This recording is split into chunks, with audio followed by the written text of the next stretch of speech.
প্রিয় দর্শক, আসসালামু আলাইকুম। ভাই, খালি জায়েদ খান যে সোনার ফোন ব্যবহার করে তা কিন্তু না। আমাদের ডিপজল ভাই, মনোয়ার হোসেন ডিপজল ভাই, তার কাছেও কিন্তু এই রোলেক্সের এই ফোনটা দেখলাম। এই যে ডিপজল ভাই, এটা কোথা থেকে পেলেন? এটা দুবাই থেকে আনা।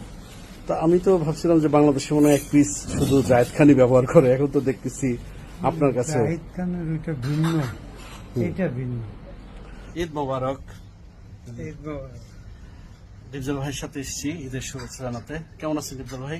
ভালো আছে। আপনার হাতের ফোনটা আমার কাছে একটু মনে হলো যে একটু অন্যরকম। এই ফোনটা আমি একটা প্রথম দেখছিলাম জায়েদ খানের কাছে, এবার দেখছি আপনার কাছে। তাহলে এখন মানে বাংলাদেশে এখন সোনার ফোনগুলো হাতে হাতে চলে আসছে। তাহলে শোনা শোনা, এটা আমার দুবাই থেকে আনা। হ্যাঁ, দুবাই থেকে আনছে। তো সবই গোল্ড প্লেটে নট গোল্ড। আচ্ছা সবগুলো গোল্ডের না। আচ্ছা আচ্ছা। নাহলে 2,60,000 টাকা বিক্রি করে কি হবে? একটা মোবাইলের দাম 1,80,000 2 লাখ টাকা একটা মোবাইলের দাম। হুম হুম। এই 60,000 টাকার তো স্বর্ণ হয় না। না, এইটা আমার পড়ছে প্রায় কত যেন 4 লাখ না 5 লাখ টাকা। না এমনি তো আপনি মানে আল্লাহ তো সোনায় সোহাগা। এই যে হাতে সোনায়, তারপরে বাপরে অরিজিনাল সোনার সোনা। আপনি জায়েদ খান বলে যে তার পুরোটাই নাকি সোনা। এখন আপনি কি বলবেন? আপনি কি তাহলে?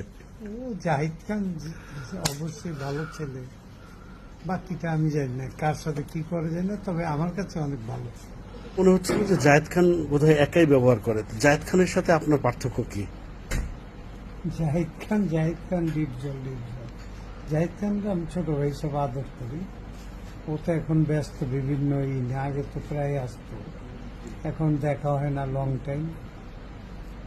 এই না, এই যে আপনার এই যে রোলেক্সের যে ইয়াটা ব্যবহার করছেন, এটা কত ক্যারেটের গোলটা? এটা আমি তো ক্যারেট বলতে পারি না, তো এটা অরিজিনাল গোল্ড। আর জায়েদ খানেরটা? জাহিদ খানেরটা শুনলাম তো 2,60,000 টাকা। 2,60,000 টাকা হলে গোল্ড প্লেট হবে, নট গোল্ড। ও আচ্ছা আচ্ছা, ওটা প্লেটটা, মানে আমরা যেমন কাভারটা ইয়ে করি মনে করি ওইটাই। আর ওইটাই। আর এটা পুরোটাই গোল্ড। এটা হ্যাঁ পুরোটাই গোল্ড। এটা দুবাই থেকে আনা। একটু দেখাবেন আমাদেরকে ঘুরিয়ে ফিরিয়ে? ঘুরে ফিরে আর কি দেখা। একটু ঘুরিয়ে ফিরিয়ে এই সামনের অংশটা দেখি, নিশ্চয় আইফোন। হ্যাঁ, এই যে ডিপজল ভাই, তার মানে শুধুমাত্র জায়েদ খান একাই না, এবং তার চেয়ে অনেক আপগ্রেডের এটা, তাই না বিষয়টা? এটা ঈদ উপলক্ষে জনগণকে কি বলবেন? ঈদের জন্য ঈদ তো চলে গেছে গতকালকে। যে যেভাবেই করেছে অবশ্যই ভালো হয়েছে। তো আমি দোয়া করি যে যে বাপ মাকে ছাড়া ঈদ করেছেন, যার বাপ মা নেই তাদের জন্য অনেক দুঃখজনক, আর যার বাপ মা থেকেও কাছে নেই এটা আরেকটা দুঃখজনক লাগে। সবাই বাপ মা নিয়ে ঈদ করেন। ছেলে মেয়ে তো বউ বাচ্চা তো থাকবেই, তবে সবার আগে বাপ মা। যারা যা দুনিয়ায় দেখেছি তাদের পাশে থাকা, তাদের পাশে রাখা আমাদের দায়িত্ব এবং কর্তব্য। সবাই মিলে বাপ মার পাশে থাকবে। আসসালাম। সবাই আশা করি বুঝতে পেরেছেন যে বাবা মাই আসুন। সবাইকে ধন্যবাদ। ডিপজল ভাইয়ের জন্য সবাই দোয়া করবেন। আর ডিপজল ভাই, শিল্পী সমিতি নির্বাচন আপনার কি প্রত্যাশা? শিল্পী সমিতির নির্বাচন করছি, যারা ভোট দিবেন অবশ্যই ভালো মন্দ বেছেই দিবেন। বাকিটা আমি বলতে চাই না, যাকে ভালো লাগবে তাকে ভোট দিবে। আমি বলি না কাউকে জোর করে যে আমাকে ভোট দিতে হবে।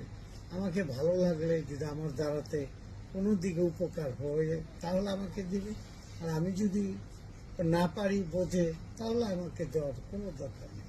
এরকম প্রার্থী কিন্তু পাওয়া যায় না, মানে সচরাচর কেউ কিন্তু বলে না যে যাকে যোগ্য, নিজে কিন্তু ওইভাবে ভোট চাইলেন না। তার মানে কতটা কনফিডেন্ট।